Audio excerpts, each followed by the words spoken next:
Coming up this week on Meeting Minds, we have a guest who plans a huge global annual meeting, and she is an expert in how to bring back your attendees safely and with a whole new level of compliance. You're not going to want to miss this week's episode of Meeting Minds. This is Meeting Minds with Charles Ide. Join Charles and his co-host Paige as they chat with leaders in today's events world on how you can take your events to the next level. Broadcasting from the IDECOM studios in Minneapolis, Minnesota, this is Meeting Minds with Charles Ide.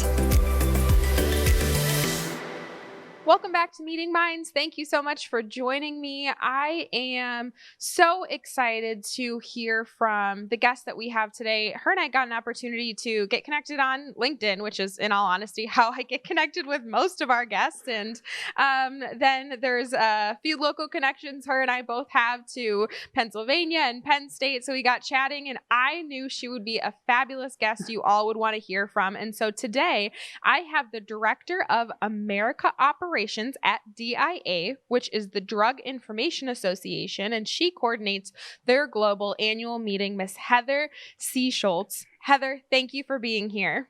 Thank you for having me. I appreciate it. Yeah, no, it's really exciting. I know when you and I had a chance to have our post LinkedIn connection pre-podcast conversation, we just got off on so many amazing tangents about your history in events and how you got to where you are today. So fill our listeners in on who Heather is. Absolutely. And it's funny how, with that overlap, it's like, how have we not run into each other before? That's for sure. Exactly. Our community's too small and the connections are amazing. Absolutely. So I have been in meetings and events for over 20 years at this point, and I've planned everything from 10 people up to 60,000 people. So you've got the small things and you got the big things, and I've done associations. I've been on the supplier side. So I've kind of touched a lot of things. Going through college, I did go to Penn State, and we didn't have meetings and events in school. Like, I had no idea that this was the career path that I would get to choose or that I would fall in love with down the road, but I knew I wanted to do food and beverage, and then did that for like a year or 2 years, and got tired of smelling like an onion every day coming home from work, and having my dog like eat my shoes because of walking around in kitchens. And I thought, okay, we need to make a change, and actually answered an ad in the newspaper of all things for my first meeting planning job. And I started it, not sure if this makes sense or what is this thing. I think my first day on the job, they said, here, source these 8 meetings and do availability. And I was like, what's sourcing and what's availability? I know food. But then figured that out. And I was like, okay, well, I'll do this temporary until I get back into the food side, because I don't know if this is what I want. And then I went on site for the first time. I was like, this is amazing. This is awesome. I love this thing. I get to travel. I get to see something that actually you start planning, and it's on paper and on email, and then actually see it come to fruition. So fell in love with it within a few months of falling into the career, and have been doing it ever since. And now try to advocate for our industry with students. I love mentoring students and letting them know that this is an option for them to pursue. It's exciting to see courses now being added to college degrees that have what we do as meeting professionals in there, and to know that there's an avenue for the next generation to come up behind us. But that's kind of a little bit of how I fell into meetings and events. And then I guess over the last year, I was a COVID casualty, as I like to call it. So I got laid off, like many of our industry did, and was lucky to use my LinkedIn network and was able to bounce pretty quickly back on my feet. So I'm very blessed in that way of being able to come to DIA and really take on the operations role here for the Americas region. And we oversee our global annual meeting. Plus we have a portfolio of specialty meetings and webinars that we do to drive the revenue for the association.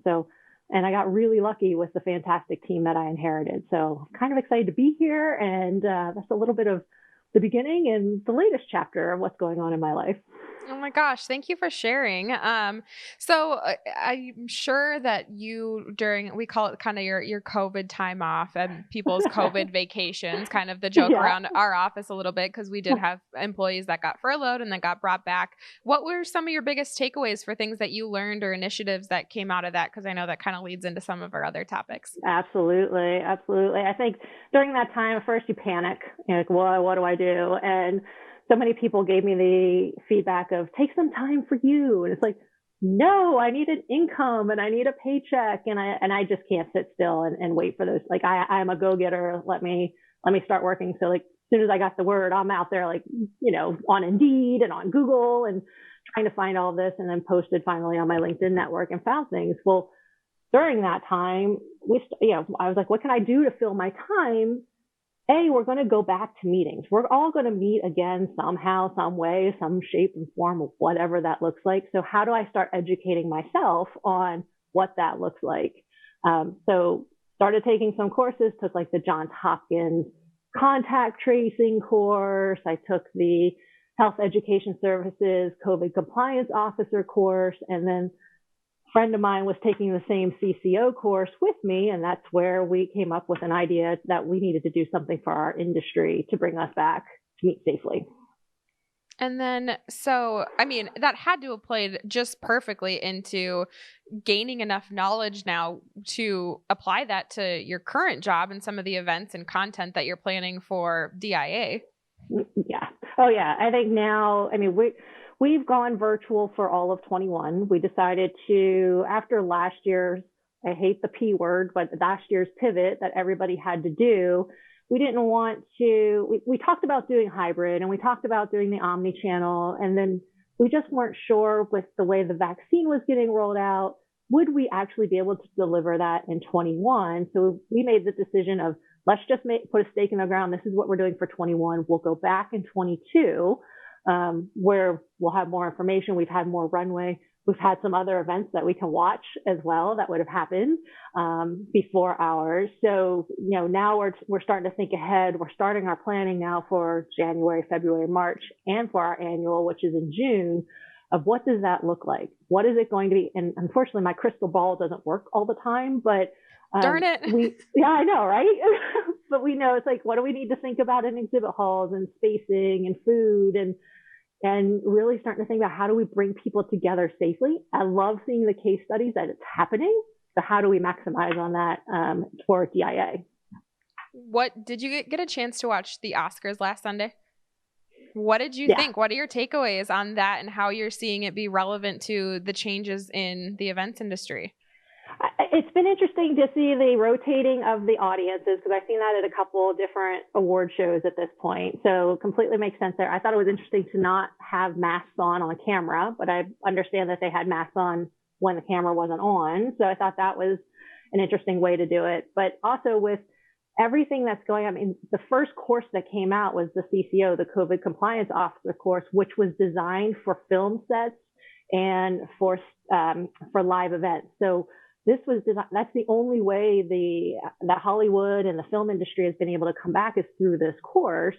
And so I know that there's a lot of people that are focused on that. I know the protocols are in place. I took the course, and to me during that time, I was like, ooh, how can I pivot this into audiovisual? We do stages for our meetings. So, starting to think ahead on all of that, but it's been fun to watch the innovation coming out. But I do miss the big crowds a little bit too, of the applauding in the audience and, actually seeing people together. And yeah, there's lots of cool things to take away from this.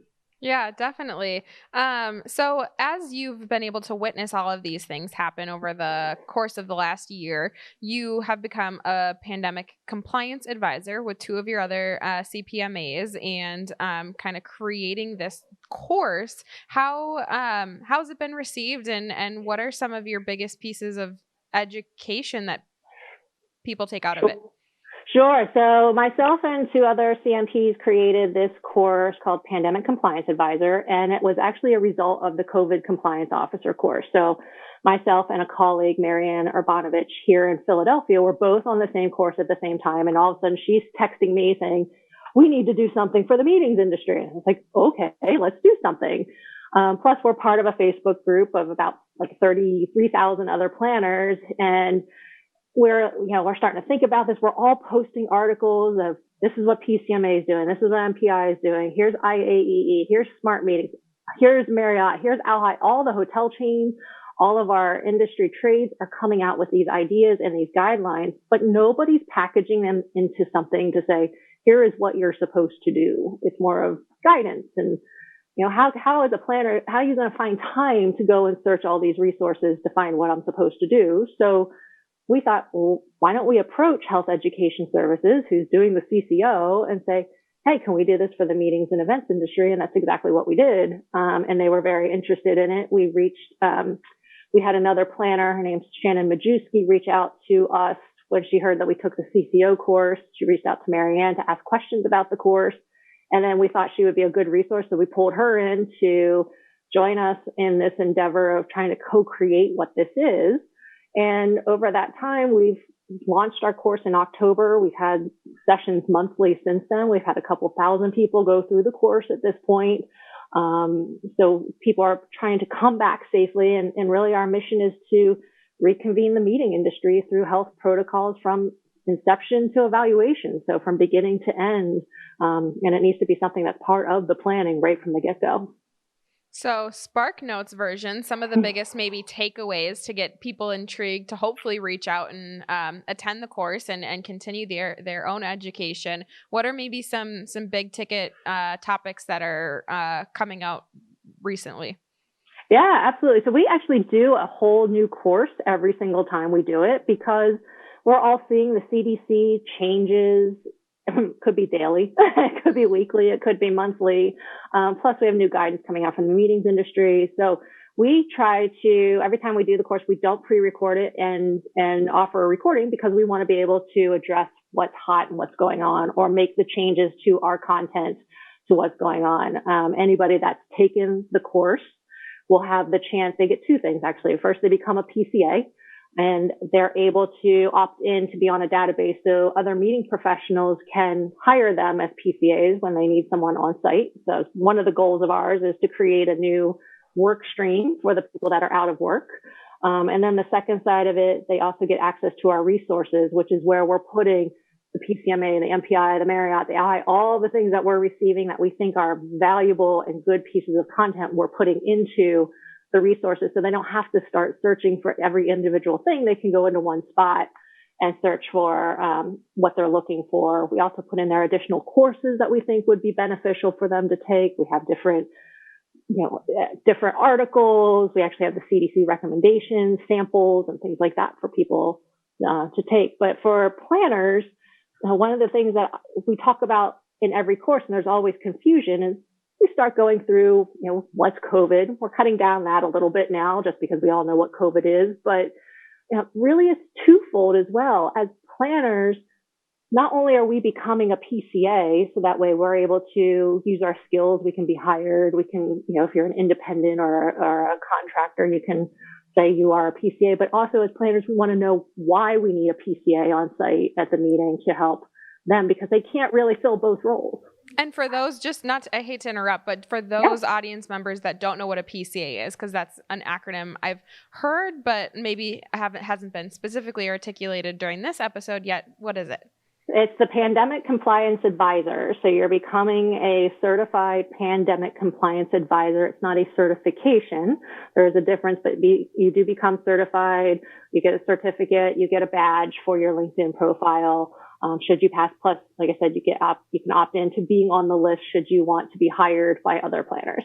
Gotcha. Okay, great. So, I think I interrupted you. Hopefully you remember your thought. No, I was just saying the reason why it's twofold is really we don't want planners to, I shouldn't say that. When you're on site at a meeting, we always use this story in our course of how, what happens if your room breaks early and the food and beverage isn't set right and all of a sudden somebody falls ill. Well, you have a whole bunch of other things that you need to be focused on versus the health and safety because you still have to keep your meeting going, but then you need to take care of this attendee who may not be feeling well. So having a PCA allows the planner, to continue focusing on everything else that we focus on as planners, but also the PCA can then take control of the health situation, assess it, report back as needed to the planner. Should it be somebody that actually needs to go back to their room, needs to be put in quarantine? Where have they been? So it's that additional partnership to take on these additional duties that we should be taking on in meetings and events as we move forward. Yeah, that's a great note, because I feel like, at least the conversations that I have with my clients, the hardest piece right now in 2021 is the unknown. In 2020, no one could gather, so everything was virtual. And for the future, people have enough runway time to plan for at least some of their attendees to be in person. But right now, if you haven't put your stake in the ground like DIA has, and you're trying to have some of your attendees trying to focus on not only the unknowns, because every state and government is in a different spot, is overwhelming in and of itself. Yeah, absolutely. And we take the position of, we need to protect our organizations. And not to say that the hotel doesn't have a good plan in place, but they're looking out for the hotel. So how do we take what they're doing versus what we want to do to keep for our attendees, and then combine them together to create one great plan? So what this is designed to do, and we want hoteliers and CVBs and AV and any other vendors to join us as well. So that way we're all working from the same framework of what it takes to come back face to face, and also the understanding of what planners are going to be asking of our venues as they go back face to face to ensure their safety. It comes down to code of conduct. We want our attendees to behave a certain way. We have a duty of care. We all know about the duty of care to make sure that, we've done everything we can to keep things safe, but we also don't want to be one of those super spreader events and show up in the press. Not all press is good PR. So I don't want that for sure. No, goodness. Yeah. So it's been fascinating. It's been great to watch, and the response has been really good. And I think another side of it too is, the pandemic's going to go away, which we can't wait for that to go away. So what happens to the learnings from this course then too? Well, right behind it, we have flu. 2 years ago, we had a measles outbreak in the Pacific Northwest. We've had Ebola, we've had swine, we've had SARS, we've had all of these outbreaks. And even if we take some of these key learnings, maybe the masks will go away in time, but I don't think we can stand on hand sanitizer being enough at our registration desk anymore. So does it make sense that everybody's touching the spout to pour coffee? Does it make sense that, you're handing out so much paper or a lot of things that people need to touch? So I think it's really going to force us to look differently as well as we move forward. What type of opportunities do you think that brings to our industry, even maybe just from like an employment standpoint, or it's just curious. It hadn't kind of come to me before you were talking about these new opportunities and touching and some of those things. Yeah, I think, from a PCA point of view, from a pandemic compliance advisor, being on that list allows those that are out of work to market themselves for that. Now, I will say what was funny is our co-creator, Shannon, lives in Wisconsin, and there was I don't know if something was being filmed or if it was a local TV, but they reached out to her to hire her as a CCO, the COVID compliance officer, because she was on this list. And so that's an opportunity that showed us that, hey, what can we do for so many of our industry that are out of work, that if I do bring a meeting to Philadelphia, Pennsylvania, that I can look up in this database, find somebody that's local. I don't have to travel them. I don't have to necessarily put them at the hotel, but really gives those planners out of work a chance to find additional work or be solicited, if they want to be, for work to support these meetings and events that are happening. So it's really important for us to come up with a way to not just bring this industry back to meet safely, but also to bring jobs back to our industry. Yeah, that's definitely the key piece, because there's conversations even that I hear daily of the amount of travel and hospitality organizations that still don't have a handle on it. And it's unfortunate because we were all hit, and now pieces of us in the industry are starting to be able to come back. I mean, us on AV and production and broadcast have just been so fortunate to be able to still have elements to touch audiences. And that hasn't been the case all the way across travel and hospitality. So true. It's so true. And it's like everybody wants to get back, but also we also need to give assurances to our attendees that we're taking all of these steps. And it really is not just the venue and the planner that needs to do this, but it's also the attendee has to buy into wanting to participate and wanting to do their part to keep their mask on, or, socially distance, or physically distance, as I like to call it, or, stay in their assigned seat if we need to put them in assigned seating, or not go out and have a 35-person dinner at a restaurant with alcohol involved. Like it needs to be a partnership between all parties. Yeah. Has there been any research that has come out in your courses about what the trend's going to be in regards to like vaccine cards and negative tests and attending events?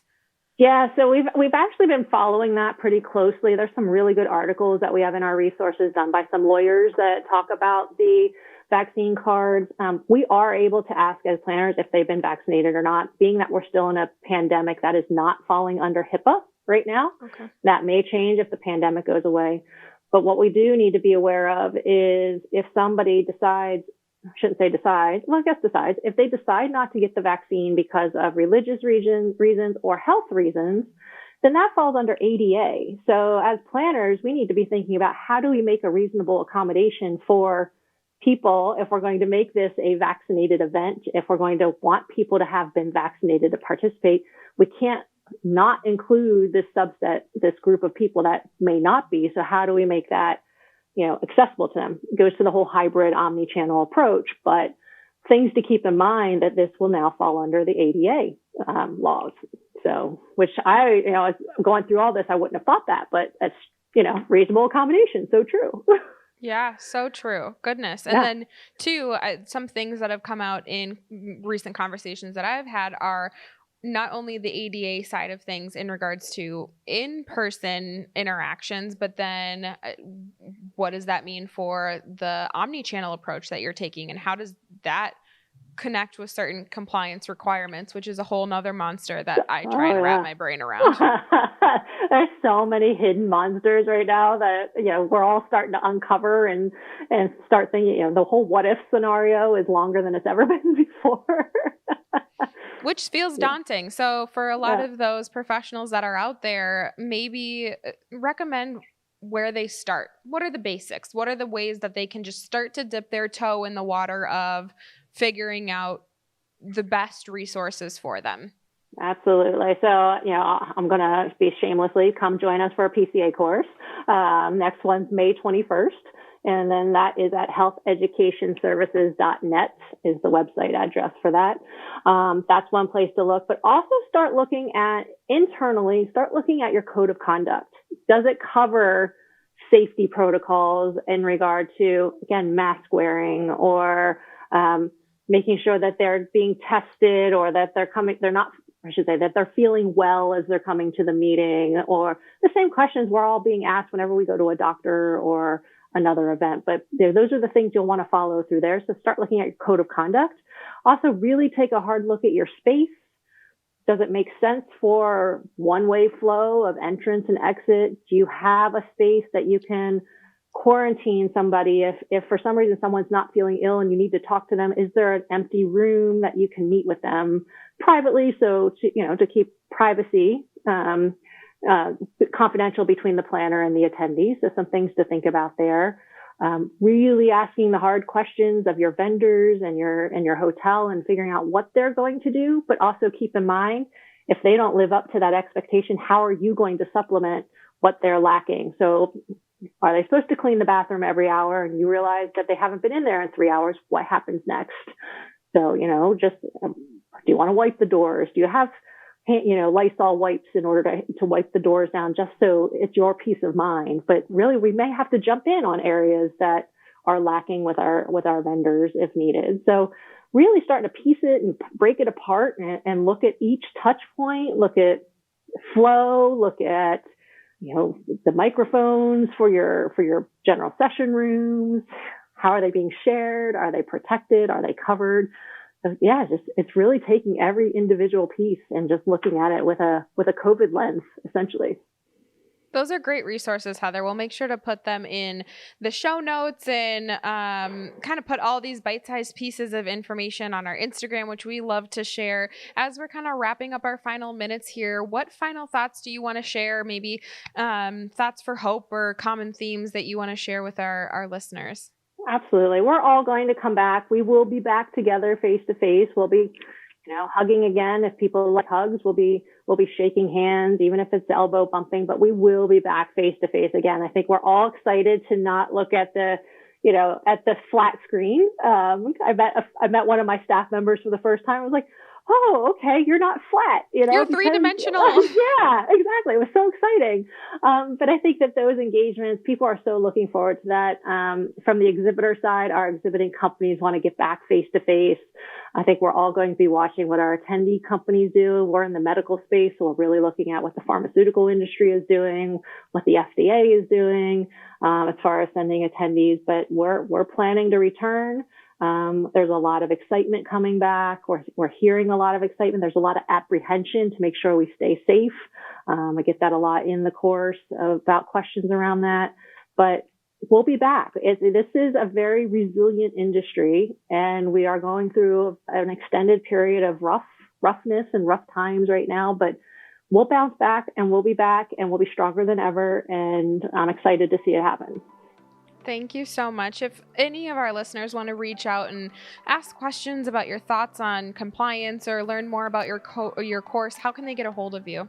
I could send you my LinkedIn. I'm always on LinkedIn. That'll probably be the easiest way to get me because you just never know what happens with email addresses. But people can reach out to me on there, and I'm happy to answer anything. Wonderful, Heather. Thank you so much for joining us. For those of you listening, thank you for joining us. We always have amazing content on our Instagram, which is the Meeting Minds Podcast Instagram, as well as our Meeting Minds Podcast LinkedIn. Like Heather and I both mentioned, our entire industry seems to be on LinkedIn sharing a wealth of knowledge, so that's where the podcast loves to share our wealth of knowledge as well. Go ahead and find new episodes every Friday on Spotify or wherever you find podcasts, and we will see you next time for Meeting Minds. Thanks so much. Thank you for listening to Meeting Minds. Meeting Minds. Brought to you by IDCOM Event Production. Changing the world one audience at a time. Follow IDCOM Creative and Meeting Minds Podcast on Instagram. And check out meetingminds.org to find show notes for this episode, past episodes, and inspiration. As always, please subscribe, leave a review, and tune in next week for another episode of Meeting Minds.